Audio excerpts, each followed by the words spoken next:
Now, the neat part about looking at the magnetic field is obviously by using a compass, we can look at what the magnetic field is doing today. However, if we look back in geologic time, we can actually see that the magnetic field hasn't always been the same. It has done different things in geologic past. And this is what we call paleomagnetism. Paleo just means old, right? So this is the old magnetics. Okay?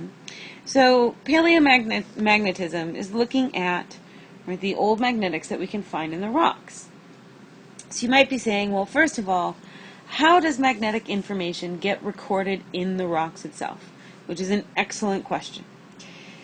So let's think about what kind of rocks or minerals would be influenced by a magnetic field. Hopefully you're thinking, okay, well, a compass, right, is made up of metal, so our iron minerals are going to be the ones that are mostly going to record our magnetic information. So as these rocks are cooling and forming, which we're going to talk about here in a second, they can record declination and inclination, and by recording that, what we can see is that over time, our continents have moved, recording different information, pointing towards a pole that might be in different places. So let's take a look at exactly how this happens.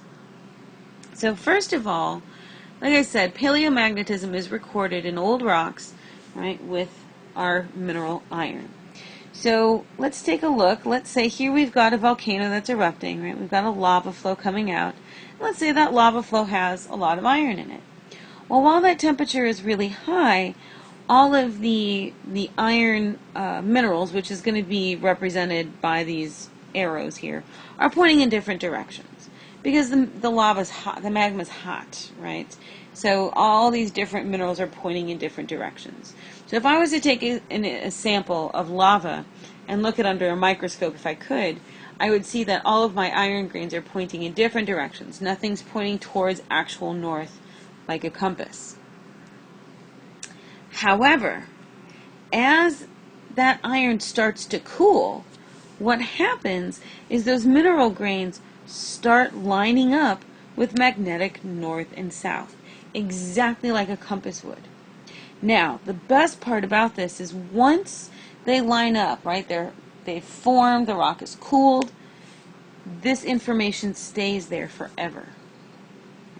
It doesn't change. So even if my continent, let's say, draw a picture here, so let's say here's the North Pole, right? Let's say 250 million years ago my continent was here. So if I had a rock, right, those minerals would line up like this, right, pointing towards north. Well, let's say over the past 250 million years, my continent has moved, and let's say it's now over here. But if I look at those rocks, right, it's telling me, it's telling me that my North Pole is over here. Well, obviously that's not correct, right? But what it allows us to do is it allows us to move the continent to see where it was at some point in the given past. So that's why this information is fantastic, because it kind of helps us, right, use some geology CSI skills here, right, to figure out where these continents were in their past. Now, one thing we have to be careful of is groundwater.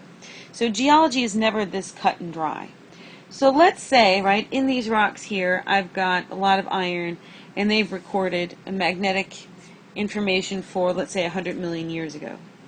As water flows through, right, groundwater, what can happen is it can start changing up that magnetic field. It can start disturbing those grains to where those